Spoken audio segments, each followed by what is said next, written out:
So hi everyone, Father Billy here, continuing our series of meditations on the 7 gifts of the Holy Spirit. And as we come to the end of our series, we contemplate the 6th gift of the Holy Spirit, the gift of fortitude or courage. Now, the Latin word for confirmation comes from confirmare, which means to strengthen, which gives us an idea of the gift of the Holy Spirit to strengthen us, to go beyond our natural limitations and weaknesses, to become stronger in the Lord, to become stronger in our faith, and to transcend and to go beyond our natural weaknesses and fears and limitations. The gift of the Holy Spirit of fortitude, it strengthens us to do the right thing, even if we have to suffer because of it.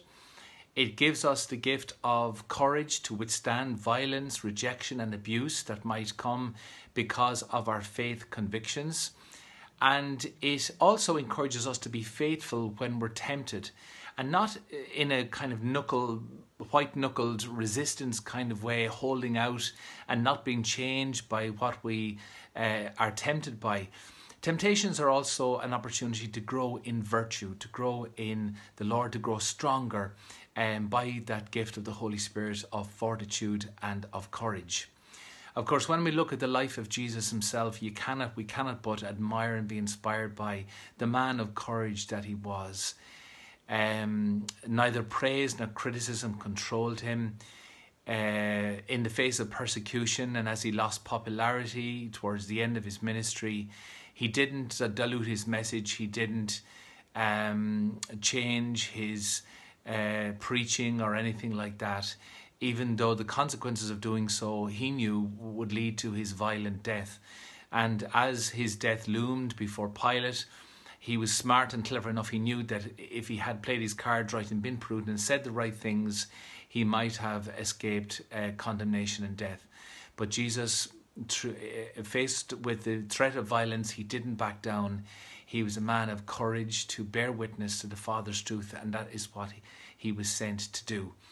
And Jesus promised us and encouraged us even throughout his lifetime during his ministry, not that we would not be afraid, that we would have the same courage to withstand and to bear witness to our faith as he did. Courage, do not be afraid, it is I. Do not be afraid, do not be afraid. He said this several times.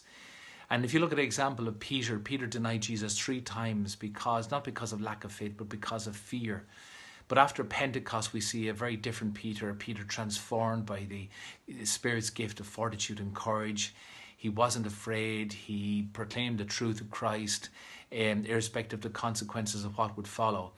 And we too, when we receive the gift of the Holy Spirit and the gift of fortitude and courage, we become bolder, we become braver, we become filled with courage and lacking in fear, which is how it is meant to be.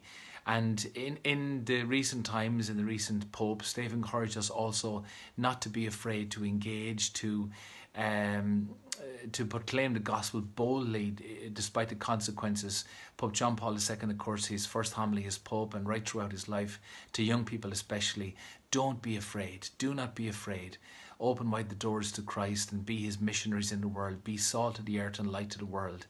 And Pope Francis continues that theme in his time, encouraging us all in the joy of the gospel to be bold missionary disciples, not to back off, to engage creatively and bravely and courageously with the culture and with the issues of our time.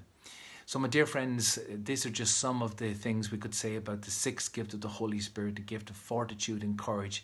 It's very much needed for all of us, and I hope and pray that these few words will inspire the gift of courage in you for the challenge of our time to proclaim the gospel without fear of the consequences of what might follow.